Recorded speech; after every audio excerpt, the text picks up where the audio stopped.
흰 티를 입은 사람 3명과 검은 티를 입은 사람 3명이 공 2개를 가지고 주고받기 놀이를 합니다. 사회자는 청중에게 흰 티 입은 사람들에게만 시선을 집중하도록 유도합니다. 한참 동안 진행되던 공 주고받기 놀이가 끝나고 사회자가 청중에게 묻습니다. 혹시 이 사람들 사이로 고릴라가 지나가는 걸 본 사람이 있습니까? 그러나 손을 드는 사람은 아무도 없었습니다. 웅성웅성하는 가운데 녹화된 비디오를 돌려보니 실제로 공놀이를 하는 사람들 사이로 검은 고릴라가 태연하게 지나가는데 아무도 그것을 눈치채지 못합니다. 사람들이 오직 흰 티에만 시선을 집중하고 있었기 때문입니다. 이것이 유명한 고릴라 실험입니다. 사람의 시야는 하나에 집중하게 되면 다른 것을 보기 어렵습니다. 사람의 눈은 앞에 달려있기 때문에 뒤에 있는 것을 볼 수 없을 뿐더러 겉으로 보여지는 것만을 볼 수밖에 없습니다. 그러나 사람들은 마치 내가 다 보고 아는 것처럼 오해합니다. 이것을 우리는 착각이라고 합니다. 인간의 연약함 중에 하나인 것이죠. 그러나 요즘 시대를 보면 말 그대로 모든 것이 눈에 오른 대로 흘러가는 것 같습니다. 사람의 외모가 매우 중요해졌고요. 사람들은 듣고 생각하는 것보다는 눈으로 보는 것을 훨씬 좋아합니다. CCTV를 통해서 눈으로 보여지는 것만이 증거가 되고요.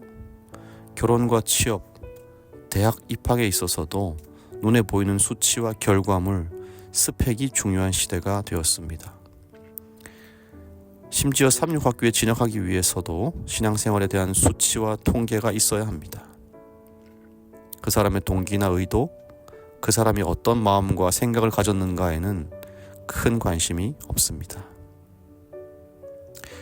참 이상한 일이죠. 사람의 눈은 분명 한계가 분명한데 이 한계가 분명한 시야를 가지고 서로를 평가하고 판단한다는 것입니다. 마치 똥 묻은 개가 경 묻은 개를 나무라는 격이랄까요? 고장난 돋보기로 글씨를 보는 격이랄까요? 참으로 이 시대는 보아도 보지 못하고 들어도 듣지 못하는 시대가 아닐까 생각이 듭니다. 더 심각한 것은 이것이 교회와 신앙의 이름을 갖게 될 때인 것 같습니다. 오늘 로마서 2장을 쭉 읽어보면 믿는 사람들이 서로를 향해 뭐하고 있어요? 정죄하고 있습니다. 서로를 눈으로 훑어내리면서 그 사람의 죄된 행동을 보면서 목사가 어떻게 그러냐, 장로, 집사가 어떻게 그럴 수 있냐, 그들의 진심이나 동기나 그런 것에는 관심이 없고 오직 눈에 보이는 그것이 그들이 죄를 지었다라고 지적하는 동기가 되는 것입니다. 눈에 보기에 예의 바르고 사회성 좋고 잘 웃고 성실한 사람만은 신앙이 좋은 사람, 눈에 보기에 어둡고 버릇없고 예배 시간에 지각하는 사람은 신앙이 안 좋은 사람으로 취급되는 게 일수인 것입니다. 몇 해 전에 어느 교회 학생부를 맡아서 사역할 때의 이야기입니다. 사춘기의 학생들은 매우 정서적으로 신앙적으로 불안정합니다. 자주 학생반을 지각하고 그 시간에 PC방 가고 교회에 와서도 자세나 태도가 불량한 한 학생이 있었습니다. 저는 늘 그 학생을 볼 때마다 야단을 한번 쳐야겠다고 마음을 먹고 있었습니다. 그러다 어느 날 그 학생이 또 학생반에 보이지 않아서 직접 찾으러 나섰습니다. PC방도 가보고 학교 앞에도 가봤지만 보이지 않아요. 그러다가 오는 길에 보니까 교회 옆에 시장통에서 혼자 떡볶이를 먹고 있는 것입니다. 저는 그 떡볶이 가게 앞에서 그 학생을 끌어내어 길에서 매우 심하게 혼을 냈습니다. 안식일에 이게 뭐하는 짓이냐, 이럴 거면 교회를 왜 나오냐, 부모님이 얼마나 걱정하시겠냐 등등 온갖 심한 말들을 쏟아냈습니다. 그런데 이 학생이 갑자기 눈물을 뚝뚝 흘리면서 말하는 거예요. 죄송해요, 배가 너무 고팠어요. 알고 보니 이 학생이 교회 오려면 1시간이 넘게 버스를 타야 하는데 교회 도착하면 점심시간이 끝나 있기 때문에 배가 너무 고파서 어쩔 수 없이 떡볶이를 먹고 교회에 오려고 했다는 것입니다. 저는 참 반성하게 되었습니다. 이 학생을 겉모습으로만 판단했어요. 안식일에 떡볶이를 사 먹는 그 행위를 정죄했습니다. 평소에 쌓인 감정을 죄라는 이름으로 몰아친 것입니다. 이 학생이 어떤 사정이 있었는지, 어떤 마음으로 교회를 온 건지에 대해서는 관심도 없었고요. 그저 눈에 보이는 지각했나 안 했나, 안식일에 돈을 쓰나 안 쓰나, 그것으로 판단한 것입니다. 사랑하는 성도 여러분, 그런데 우리 하나님은요, 그런 연약한 눈으로 우리를 보시는 분이 아니죠. 하나님이 저와 여러분을 눈에 보이는 겉모습으로만 보시고 정죄하신다면, 하나님이 우리 10계명 10가지를 잘 지키고 있는지, CCTV를 켜서 그것만 보고 계시고 나의 어떤 속마음이나 진심을 보지 않으신다면 우리가 얼마나 좌절하고 절망하겠습니까? 오늘 우리 주님이 복음의 말씀을 주십니다. 11절입니다. 이는 하나님께서 외모로 사람을 취하지 아니하심이라.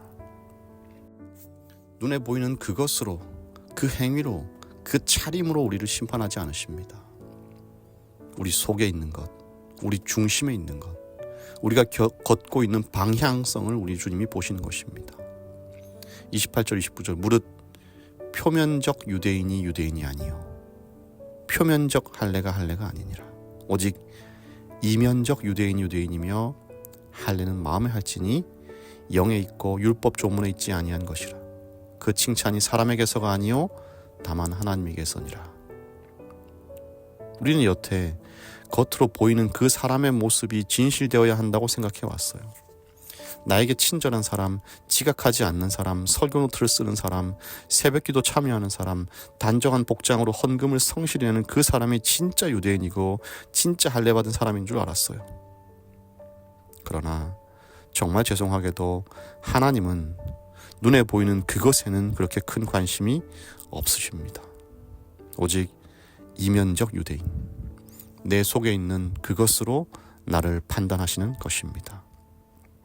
초라한 과부와 창기들, 따돌림 당하던 세리들과 함께 잡수시던 우리 주님이 오늘 죄로 얼룩진 나와 함께 잡수시고자 원하십니다. 주님께서 나를 바라보시는 그 방식 그대로 나도 남을 바라볼 수 있도록 온전히 나를 드리는 우리 모두가 되기를 간절히 바랍니다.